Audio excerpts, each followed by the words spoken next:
Accueilli sur l'avenue Ndjoku par l'ingénieur Nico Nzaou, directeur général de l'Agence congolaise des grands travaux, la première ministre Judith Suminwa reçoit les explications sur le projet des rocades qu'elle va visiter pour la toute première fois depuis le début des travaux en juin 2024. Il lui est rapporté notamment que le projet des rocades pour cette phase sud, c'est 73 km de route en cours de revêtement après d'importants travaux de terrassement, plusieurs ouvrages de franchissement dont 3 ponts allant de 180 à 90 mètres de portée et une importante opération d'expropriation de grande envergure avec près de 3000 propriétés impactées. L'hôte du jour, qu'accompagnaient quelques membres du gouvernement et le gouverneur de la ville, a par la suite parcouru tout le linéaire du projet, s'arrêtant à des lieux symboliques comme l'échangeur à 3 niveaux qui résoudra le conflit à naître entre le trafic de la route nationale numéro 1 et celui des rocades, ou encore au PK15 du projet où l'image finie de la route, protégée par un bon talutage en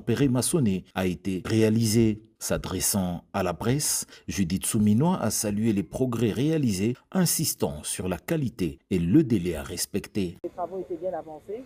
On a juste le problème d'expropriation au niveau de vous, dans cette zone-là, où il va falloir finaliser le processus d'expropriation et d'indemnisation des populations.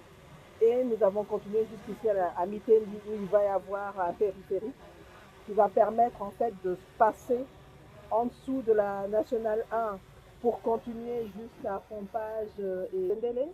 Et la RN1 va passer au-dessus. Donc il y aura vraiment ce périphérique-là. Et donc cette route-ci, on va continuer jusqu'à Pompage ou Tendele. Et il y a un autre projet qui va longer en fait le fleuve pour relier alors cette partie-là jusque vers l'aéroport. Donc ça, c'est la projection qui est faite. Mais on a bien vu que les travaux ont bien avancé. Et ici, on s'est arrêté ici pour montrer ce que va être cette route une fois que tous les travaux seront achevés. Donc vous voyez les accotements avec ces murs de soutènement pour éviter justement les érosions et la route telle qu'elle va être marquée, une route de 2 voies de chaque côté, ce qui va permettre vraiment de fluidifier la circulation. Donc maintenant, le plus gros problème, c'est de régler l'expropriation et la délocalisation des populations qui vont bien entendu être indemnisées d'ici dans les prochains jours. Ça, c'est au tout début de Ndjoku. Et puis de ce côté-ci, un peu plus bas, on aura aussi plus ou moins 6 km à la sortie en fait, de cette rocade, où aussi on doit régler les problèmes d'indemnisation. Et on s'est entendu avec la partie chinoise, qui est notre partenaire dans le cadre du programme Siconim, pour que toutes les indemnisations puissent se faire d'ici 2027 au plus tard, permettre enfin que l'achèvement du projet se fasse comme convenu avec eux en septembre 2027. On l'espère bien. Donc on va faire le suivi à mon niveau en termes de coordination, mais aussi avec les différents ministères impliqués, infrastructures, avec les services comme la CGT et tous les bureaux de contrôle, etc. Aménagement du territoire, affaires foncières, urbanisme et habitat, et bien entendu la ville de Kinshasa à travers le gouvernement.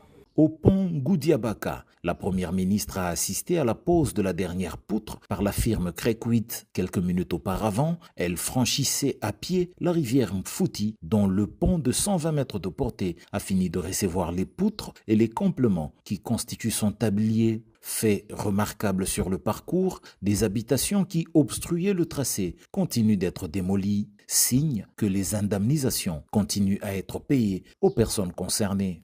Travailler en RDC ne devrait pas ressembler à une chasse. Tu es prêt, ton CV est prêt, mais les offres semblent loin, les contacts flous, les réponses silencieuses. Tu actualises, tu rejoins des groupes WhatsApp, tu compares, tu doutes, tu essaies encore, puis tu perds du temps là où tu voulais trouver un avenir. Stop.